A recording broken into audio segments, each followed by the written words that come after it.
Welcome back. And boy, what a week it's been.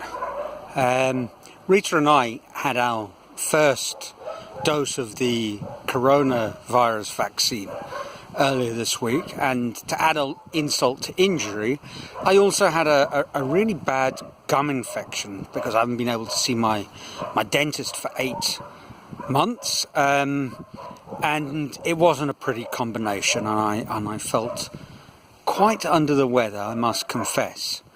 But it did get me reflecting, as these things do, and my first thought was, what a mind-blowing concept vaccination is. I mean, you deliberately make yourself sick, and make yourself sick with something really serious, but just sick enough. And somehow that benefits you in the long run. Well, I mean, we know how, but it's an incredible idea.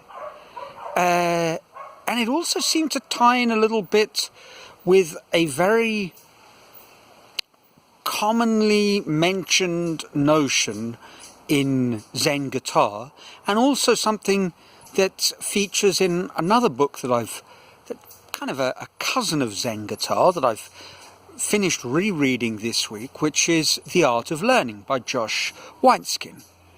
And The Art of Learning focuses on lessons about learning that Josh drew from his path towards world title challenging as a chess junior, and then winning a world title as a Tai Chi push hands martial artist. Of course, the idea that both have in common, well, I have a number of ideas in common and a similar sort of flavour. You know, one's Taoist and the other's Zen Buddhist, but those are really first cousins.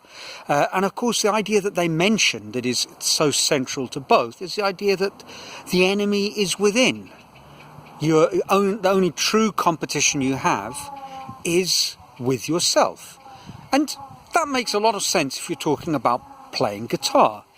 And to be fair, it makes a lot of sense when you're talking about sport, when people use it as a concept in sport. If you're talking about sports like golf or marathon running or figure skating, where you compete on your own and there's some sort of criteria that are used for judging, whether it's a clock or your score or the judge's score, but you are competing very much against yourself and performing in something of a bubble.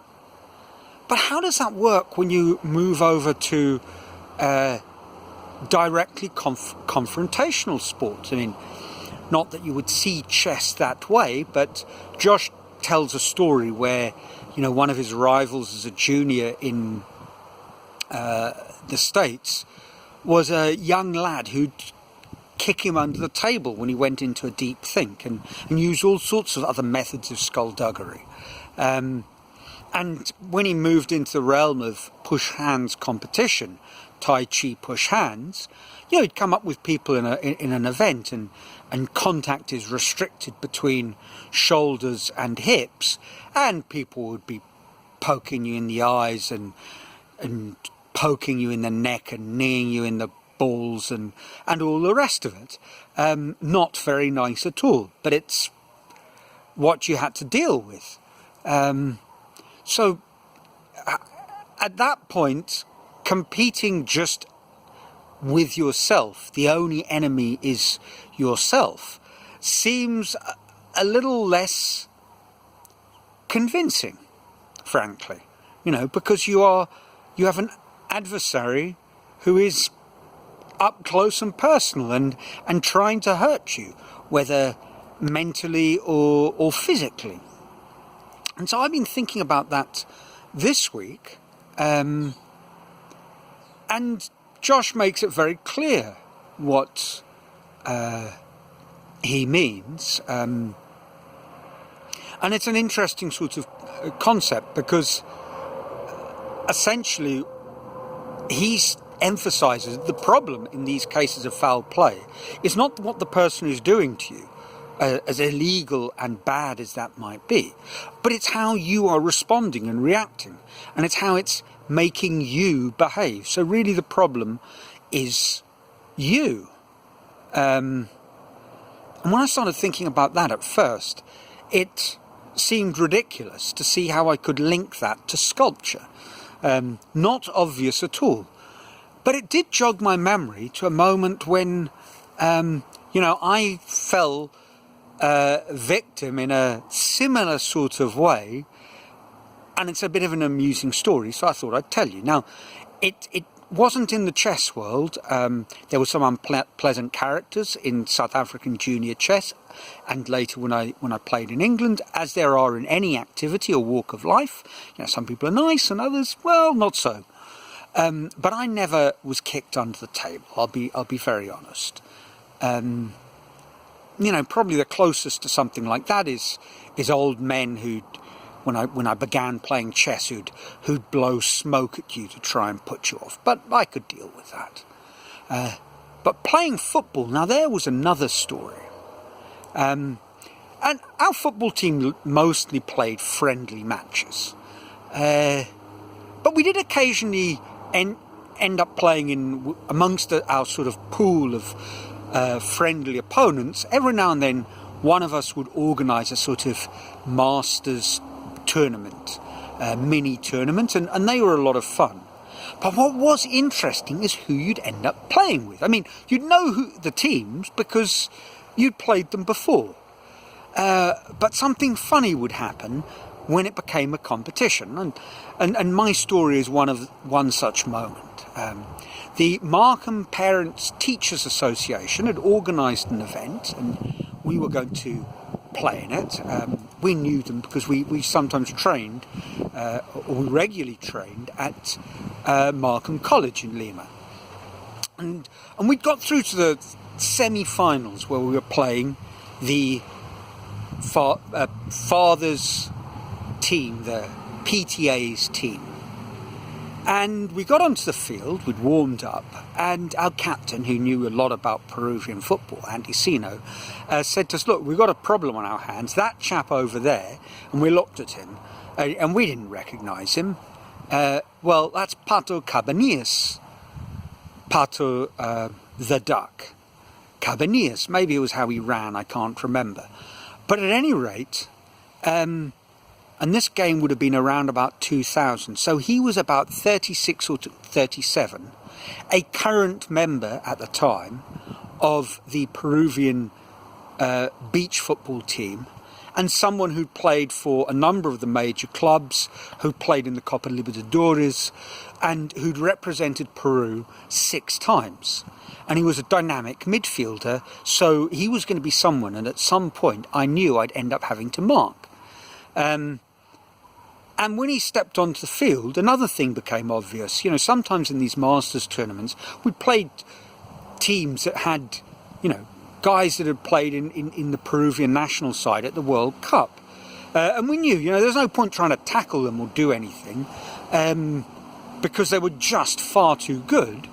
But you could play kind of around that. As long as you didn't try and challenge them, you could sort of defend the space, because they were a little bit older, and the brain was twice as fast as ours, but we could maybe compensate a little bit in the leg department. But Pato was a semi-professional beach football player. So he was super fit,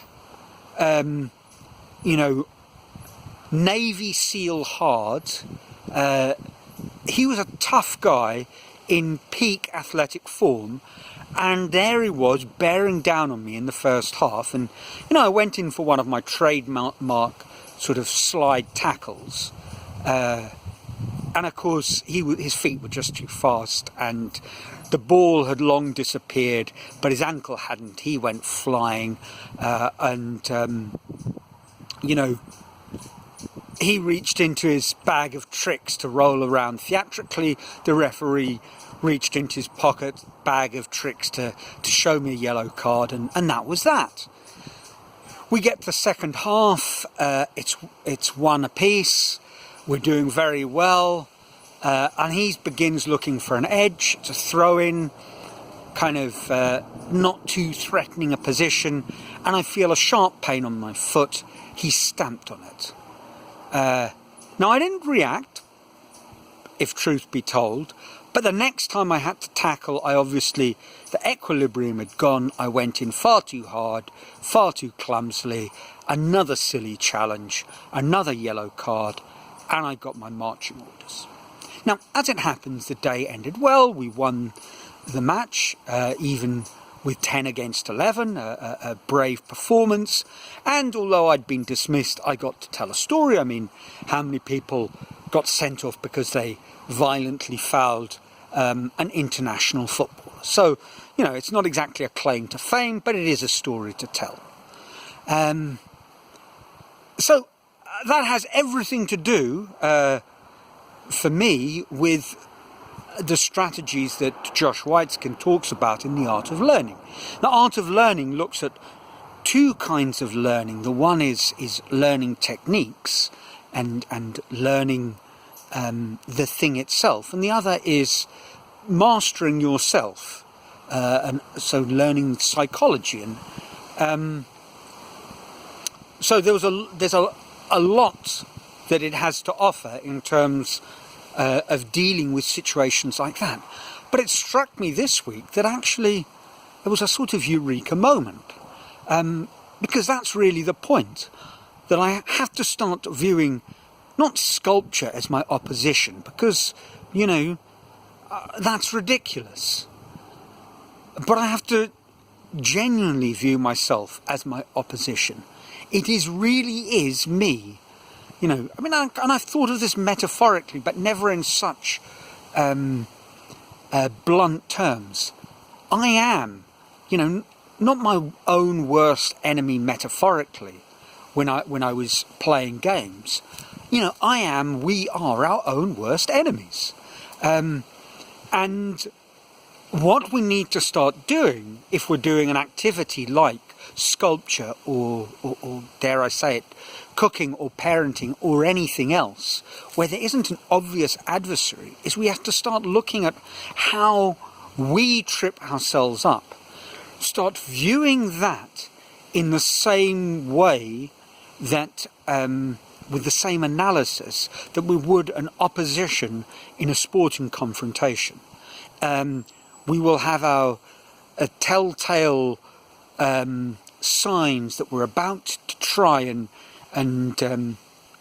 commit some act of foul play on ourselves, and we need to learn how to deal with it. And the Art of Learning is full of wonderful practical advice and strategies that will need to wait for another video. It is worth pointing out that the fact that we are fooling ourselves, and the fact that other people try and bring us down in sporting conflicts or other sorts of more physical conflicts, I'm not trying to suggest that, when I say that this is just something that we have to deal with because it's going to happen. I'm not trying to suggest, as some commentators do, because it's part of the game. That really does annoy me. And it's just obviously nonsense. When the commentators talk about whether it's here in Latin America that conning the referee into a penalty, or in Britain in football that lusty challenge that gets man slightly before ball is just part of the game. No, gentlemen, none of these things are part of the game. Otherwise they would be part of the rules. They are not part of the game. But there is, quite frankly, nothing we can do about it, because that is sadly part of the universe. That is what is happening. And what is critical is how we respond, what we are doing. The people doing that are not really our enemy. we are our own enemy, and we need to learn how to win that fight. Well, that's it for this week. As always, let me know what you think. Trust you're safe and well and full of joy. And until next week, from a sunny Brazil, ciao.